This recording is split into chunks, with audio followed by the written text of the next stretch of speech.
Retain wall కూలిపోయి 8 మంది దుర్మరణం చెందారు.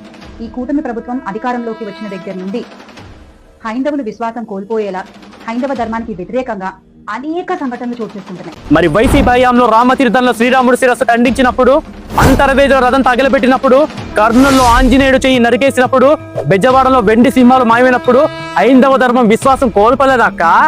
ఎవరి హయాంలో హైందవ ధర్మం హాయిగా ఊపిరి పీల్చుకుంటూ ఇప్పుడు ప్రజలకు అర్థమవుతోంది.